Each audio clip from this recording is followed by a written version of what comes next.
And welcome to another installment of New Music Friday. It is Friday. There is new music. That means we have to talk about it. And getting things started, we are going to talk about the new Big Thief album, Double Infinity. Big Thief, really known for like their alternative mix of folk and singer-songwriter, bedroom pop, that sort of melange. And that is still here. Adrian Lenker still has these beautiful, sweetly sung vocals, and her songwriting is incredible. But on Double Infinity, they have gone a little bit more psychedelic, a little bit more spiritual.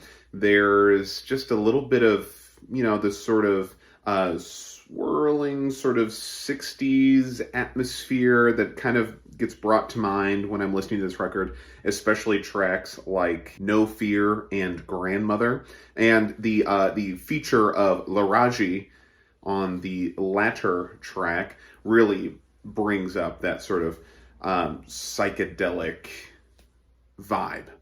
So, really love the record. It's maybe not my favorite Big Thief album, but my goodness, anytime they put out a record, I'm going to enjoy it, and I'm going to listen to it, and I'm going to have a lot of fun, and that is the exact same feeling that I got from Double Infinity.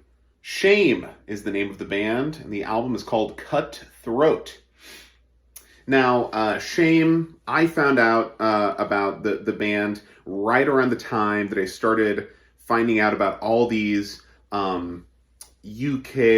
Irish post-punk bands, like in the same time that I started listening to Idols and Fontaines DC, I also started listening to Shame. And I always thought they were great. I just didn't think they got the same sort of recognition as those other two bands.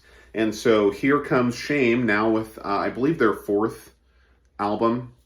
And they have kind of gone in the same direction as those other two bands, where they started out, post-punk, pretty gritty, and then now they've kind of softened around the edges. Maybe not as much as Idols or Fontaines DC, but it's still there. I do think that this was a little bit of a softer landing than from Idols or Fontaines DC. And, I like this record, and I think that there are some great songs on it. I just wish it had a little bit more of that post-punk grit that the first couple of records from Shame had. S.G. Lewis with the album Anemoia. Anemoia? Anemoia? I'm not really sure how it's pronounced. It's might as well be Latin to me.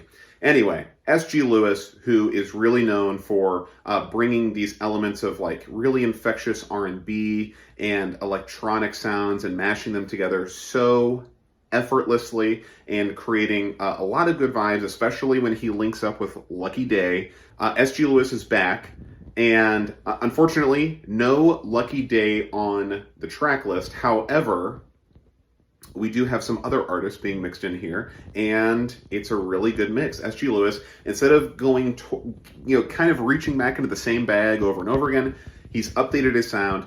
He's sounding a little bit more like 90s French house sort of inspired, little funky in there. There's a little bit of funkiness in there, but from top to bottom really goes into that 90s house sort of vibe, and it's really nice. The track that features Shy Girl, I think, is so lovely. It's so beautiful, and the rest of the featured vocalists do a great job. I'm really not familiar with any of their work previous to this record, but they have great voices, and they were great additions by S.G. Lewis, who is still so good at curating a vibe and seeing it through to the end of the album. So great listen, really fun stuff, really enjoyable. That's all the records I wanted to talk about today. What did you listen to? Did you check something new out? Who are you going to see? Are you going to go see some music? Are you going to go to a couple of music festivals happening in Kansas City this weekend? Namely the Crossroads Music Fest and Kansas City Reggae and Jerk Festival. If you are, I'll see you there. But anyway, take care, have fun, listen to some new music, and Get out in the community. See you later.